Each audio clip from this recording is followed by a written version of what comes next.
ପ୍ରିୟର ଛାତ୍ରଛାତ୍ରୀମାନେ, ସାହିତ୍ୟର ଏହି ଶିକ୍ଷଣ କାର୍ଯ୍ୟକ୍ରମକୁ ମୁଁ ତୁମମାନଙ୍କୁ ସ୍ୱାଗତ କରୁଛି।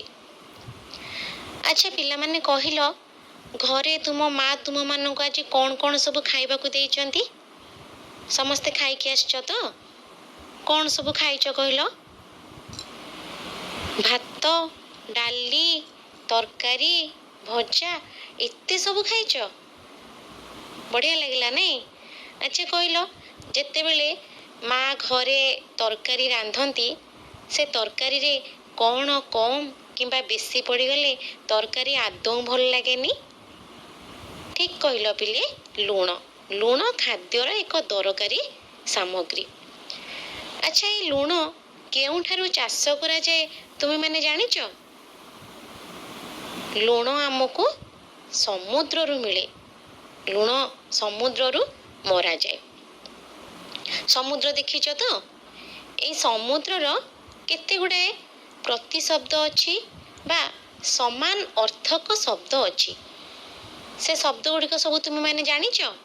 କ'ଣ କ'ଣ ସେ ଶବ୍ଦ କହିଲ? ସେଗୁଡ଼ିକ ହେଉଛି ସାଗର, ସିନ୍ଧୁ, ଉଦଧି, ଜଳଧି, ବାରିଧି, ରତ୍ନାକର, ଦରିଆ। ଆସ ପିଲାମାନେ, ଆଜି ଆମେ ଆମ ସାହିତ୍ୟ ବହିର ଦରିଆ ଦଖଲ ବିଷୟଟିକୁ ପଢ଼ିବା। ଏହାର ଲେଖିକା ହେଉଛନ୍ତି ଶ୍ରୀମତୀ ଅନ୍ନପୂର୍ଣ୍ଣା ମହାରଣା।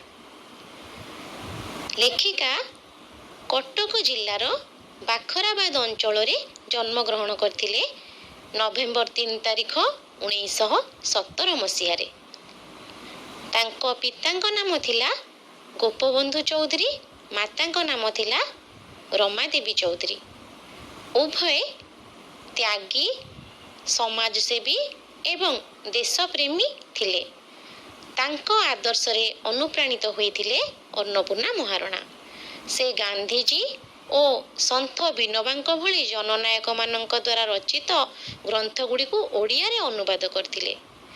ଲେଖିକାଙ୍କର ଜନପ୍ରିୟ ରଚନା ଗୁଡ଼ିକ ହେଉଛି ଗୀତା ପ୍ରବଚନ, ତରୁଣୀ କନ୍ୟାଙ୍କ ପ୍ରତି, ଭାଗବତ ଧର୍ମସାର ଏବଂ ଶିକ୍ଷା ତତ୍ତ୍ୱ। ଏହି ଦରିଆ ଦଖଲ ବିଷୟଟି ତାଙ୍କର ରଚିତ ଆତ୍ମଜୀବନୀ ଅମୃତ ଅନୁଭବରୁ ସଂଗ୍ରହ କରାଯାଇଛି। ଦରିଆ ଦଖଲ ପ୍ରବନ୍ଧରେ ସ୍ୱାଧୀନତା ଆନ୍ଦୋଳନ ସମୟରେ ଦାଣ୍ଡି ଲବଣ ସତ୍ୟାଗ୍ରହ ସମ୍ବନ୍ଧରେ ବର୍ଣ୍ଣନା କରାଯାଇଛି। ଗାନ୍ଧିଜୀଙ୍କ ଅଂଶଗ୍ରହଣ ଓ ବାର୍ତ୍ତା ସ୍ଥାନ ପାଇଛି। ପିଲାମାନେ, ତୁମେମାନେ ଦାଣ୍ଡି ଲବଣ ସତ୍ୟାଗ୍ରହ ସମ୍ବନ୍ଧରେ ଜାଣିଛ? ସେ ବିଷୟରେ କିଛି ଜଣାଅଛି? ଚାଲ ଆମେ ସେ ବିଷୟରେ ଆଜି ଟିକେ ଜାଣିବା। ତୁମେମାନେ ଜାଣିଛ, ଆମ ଦେଶକୁ ଇଂରେଜମାନେ ଅନେକ ବର୍ଷ ଧରି ଶାସନ କରୁଥିଲେ, ଆମ ପ୍ରତି ବହୁତ ଅତ୍ୟାଚାର କରୁଥିଲେ। ସେ ସମୟରେ ସମୁଦ୍ର କୂଳରେ ବସବାସ କରୁଥିବା ଲୋକମାନେ ଲୁଣ ଚାଷ କରୁଥିଲେ। ଲୁଣ ମାରି ସେମାନେ ତାଙ୍କର ଜୀବିକା ନିର୍ବାହ କରୁଥିଲେ। କ୍ରୂର ଇଂରେଜ ସରକାର କ'ଣ କଲା? ଏଇ ଲୁଣ ଚାଷ ଉପରେ ପ୍ରତିବନ୍ଧକ ଲଗାଇଲା। ଲୋକମାନେ ଆଉ ଲୁଣ ଚାଷ କରିପାରିଲେ ନାହିଁ କିମ୍ବା ଜୀବିକା ନିର୍ବାହ କରିପାରିଲେ ନାହିଁ। ଲୁଣ ଯେହେତୁ ଏକ ମୌଳିକ ଆବଶ୍ୟକତା, ଲୋକମାନେ ବିଚଳିତ ହୋଇପଡ଼ିଲେ। ସେ ସମୟରେ ସ୍ୱାଧୀନତା ସଂଗ୍ରାମ ଚାଲିଥାଏ। ସ୍ୱାଧୀନତା ସଂଗ୍ରାମର ମୁଖ୍ୟ ପୁରୋଧା ଥିଲେ ମହାତ୍ମା ଗାନ୍ଧୀ, ଜାତିର ପିତା ମହାତ୍ମା ଗାନ୍ଧୀ। ସେ ଖବର ଶୁଣି ବିଚଳିତ ହୋଇପଡ଼ିଲେ। ଏକ ସଭା ଡାକିଲେ ସାବରମତୀ କୂଳରେ। ଲୋକମାନଙ୍କୁ ଏହି ଆଇନ ବିରୁଦ୍ଧରେ ଆନ୍ଦୋଳନ କରିବା ପାଇଁ ସେ ଆହ୍ୱାନ ଦେଲେ। ତାଙ୍କ ଆହ୍ୱାନ କ୍ରମେ ଦାଣ୍ଡିଠାରେ ପ୍ରଥମେ ଲବଣ ଆଇନ ଅମାନ୍ୟ ଆନ୍ଦୋଳନ କରାଗଲା।